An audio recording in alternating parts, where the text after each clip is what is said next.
नमस्कार, आगाज टाइम्स देख रहे हैं आप। मैं हूं आपके साथ पलक शर्मा। रायबरेली से इस वक्त की बड़ी खबर निकलकर सामने आ रही, जहां रायबरेली में एजेपी पार्टी के राष्ट्रीय अध्यक्ष स्वामी प्रसाद मौर्य पर हमला। स्वागत के दौरान दो युवकों ने किया हमला। माला पहनाने के दौरान पीछे से आए युवक ने स्वामी प्रसाद मौर्य को जड़ा थप्पड़। तमाचा स्वामी प्रसाद मौर्य को छटक कर कार्यकर्ता को लगा। पूरी घटना कैमरे में हुई कैद। नाराज कार्यकर्ताओं ने पुलिस की मौजूदगी में दोनों युवकों को दौड़ा कर पीटा। मारपीट में इंस्पेक्टर अजय राय की वर्दी भी खून से लाल हो गई है। स्वामी प्रसाद मौर्य ने योगी सरकार पर बोला हमला। योगी सरकार के गुंडे हैं, करनी सेना के लोग, ऐसा उन्होंने कहा। सजातीय होने का लाभ ले रहे करनी सेना के लोग। लखनऊ से फतेहपुर जाते समय रायबरेली में रुके थे स्वामी प्रसाद मौर्य। मिल एरिया थाना क्षेत्र के सारस चौराहे की है यह पूरी घटना। कार्यकर्ता उनके जो है फूल माला लेके खड़े थे। उसी में दो व्यक्ति थे जिन्होंने उनको माला पहनाया, उनसे हत्या करने का प्रयास किया, जिस पर कि पुलिस द्वारा जो है बीच बचाव किया गया उसमें। और जो कार्यकर्ता थे और उनके बीच में थोड़ी झड़प हुई, जिसके पश्चात दोनों व्यक्तियों को गिरफ्तार कर लिया गया है और इसमें FIR दर्ज करके जो अग्रिम विधि कार्रवाई है वो कराई जा रही है। करनी सेना का नाम आ रहा है, उसको देखिए, जो भी हर बिंदु पे जांच की जाएगी और इस पे जांच करने के पश्चात जो भी तथ्य सामने आएंगे उसके अनुसार इसमें विधि कार्रवाई कराई जाएगी। सर, जो लड़के पकड़े गए हैं क्या वो किसी पार्टी के हैं या ऐसे जो है स्वागत के लिए खड़े थे? नहीं, उनके साथ जो कार्यकर्ता थे उन्हीं के साथ में ये लड़के खड़े थे माला लेकर के, और उन्होंने उनको माला पहनाया और उसके बाद जो है हत्या करने का प्रयास किया, जिस पर कि उनको ये रोका गया है और गिरफ्तार कर लिया गया है उनको। और जो भी तथ्य होंगे और पूछताछ की जा रही है, जो तथ्य सामने आएंगे उसके अनुसार आगे की कार्रवाई कराई जाएगी इसकी। Thank you. सरकार के मंत्रियों का ये रोना है कि अधिकारी सुनते नहीं, तो आम जनता का क्या बुरा हाल होगा इसका अंदाजा लगाया जा सकता है। इसलिए भाजपा हटाओ यूपी बचाओ का लक्ष्य मान करके लोक मोर्चा आने वाले 2027 विधानसभा चुनाव में चाक चौबंद तैयारी के साथ मैदान में उतर रही है और भाजपा का सुपड़ा साफ करने की तैयारी भी है। अभी अराजक तत्व कुछ लोग आ गए थे, कौन है, क्या कहना चाहेंगे उनके लिए? अब यूपी सरकार तो पूरा जंगल राज बन गया है। गुंडे, माफिया, अपराधी बेखौफ कानून की धज्जियां उड़ा रहे हैं। करनी सेना के कुछ कीड़े मकोड़े इस तरीके से लगातार कानून की धज्जियां उड़ाते रहते हैं, लेकिन योगी जी उन पर मेहरबान है क्योंकि योगी जी की बिरादरी से उनका ताल्लुकात है। इसलिए ऐसे गुंडे, माफिया, अपराधियों के खिलाफ योगी सरकार भी मौन है। उनको मौन स्वीकृति मिली है, सहमति मिल चुकी है और ठाकुर होने का एक लाइसेंस मिला हुआ है कि जैसा चाहो वैसा कानून तोड़ो।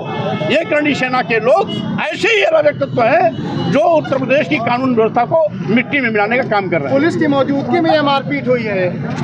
पुलिस यहाँ मौजूद है फिर भी मारपीट। अब यही गुंडा राज है, यही जंगल राज है, यही उत्तर प्रदेश का जंगल राज आज सबके सर पर चढ़ के बोल रहा है कि पुलिस की मौजूदगी में जब इन गुंडे, माफिया, अपराधियों के हौसले इतने बुलंद है तो गैर मौजूदगी में इनका नंगनाच कितना चलता होगा इसका अंदाजा लगाया जा सकता है। क्या लग रहा है यूपी में सब कुछ सही चल रहा है? मुख्यमंत्री जो है दिल्ली जा रहे हैं, वेशभूषण मुख्यमंत्री से मिल रहे हैं, अधिक मंत्री परेशान है, 11 टीमें तैयार कर रही हैं। क्या लग रहा है यूपी में? अगर सब कुछ ठीक होता तो 3-3, 4-4 मंत्री अधिकारियों के न सुनने की पीड़ा को सार्वजनिक नहीं करते। क्या कार्यक्रम कुछ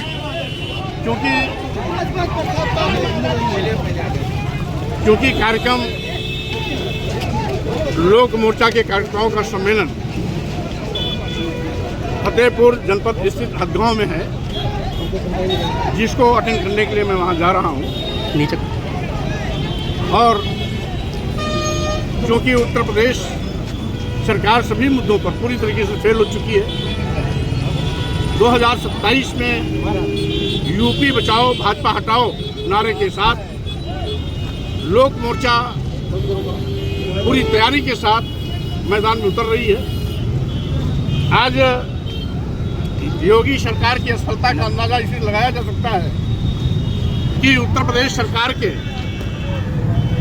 नगर विकास एवं ऊर्जा मंत्री किस तरीके से अधिकारियों के न सुनने की बात को साबित किया है। वहीं पर महिला कल्याण मंत्री ने अधिकारियों की शिकायत लेकर के धरने पर बैठने के लिए मजबूर हुई। वहीं एक दूसरे मंत्री श्री राही जी भी अधिकारियों की अनसुनी को लेकर के थाने पर धरने पर बैठे। तो जब सरकार के मंत्रियों का ये रोना है कि अधिकारी सुनते नहीं, तो आम जनता का क्या बुरा हाल होगा इसका अंदाजा लगाया जा सकता है। इसलिए भाजपा हटाओ यूपी बचाओ का लक्ष्य मान करके लोक मोर्चा आने वाले 2027 विधानसभा चुनाव में क्या चौबंद तैयारी के साथ मैदान में उतर रही है और भाजपा का सूबा साफ करने की तैयारी में। अभी अराजक तत्व कुछ लोग आ गए थे, कौन है, क्या कहना चाहेंगे उनके लिए?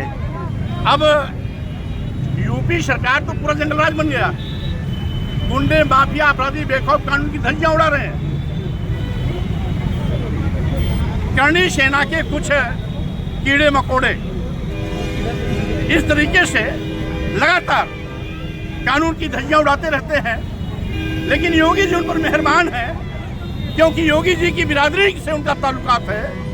इसलिए ऐसे गुंडे माफिया अपराधियों के खिलाफ योगी सरकार भी मौन है, उनको मौन स्वीकृति मिली है, सहमति मिल चुकी है और ठाकुर होने का एक लाइसेंस मिला हुआ है कि जैसा चाहो वैसा कानून तोड़ो। ये करणी सेना के लोग ऐसे ही अराजक तत्व हैं जो उत्तर प्रदेश की कानून व्यवस्था को मिट्टी में मिलाने का काम कर रहे हैं। पुलिस की मौजूदगी में यह मारपीट हुई है, पुलिस यहाँ मौजूद है फिर भी मारपीट अब हुई है। यही गुंडा राज है, यही जंगल राज है, यही उत्तर प्रदेश का जंगल राज आज सबके सर पर चढ़ के बोल रहा है कि पुलिस की मौजूदगी में जब इन गुंडे माफिया अपराधियों के हौसले इतने बुलंद है तो गैर मौजूदगी में इनका नंगनाच कितना चलता होगा इसका अंदाजा लगाया जा सकता क्या है। लग रहा है यूपी में सब कुछ सही चल रहा है? मुख्यमंत्री जो है दिल्ली जा रहे हैं, वेशभूषा मुख्यमंत्री से मिल रहे हैं, मंत्री परेशान है, 11 टीमें तैयार कर रही हैं, क्या लग रहा है यूपी में? अगर सब कुछ ठीक होता तो 3-3, 4-4 मंत्री अधिकारियों के न सुनने की पीड़ा को साबित नहीं करते। इसलिए ये सरकार अब गई तब गई के दौर से गुजर रही है, कुछ भी ठीक नहीं है। पूरी सरकार अराजकता की शिकार हो चुकी है। एक लास्ट सवाल। इस खबर में बस इतना ही। ऐसी खबरों से लगातार जुड़े रहने के लिए देखते रहें आगाज टाइम्स।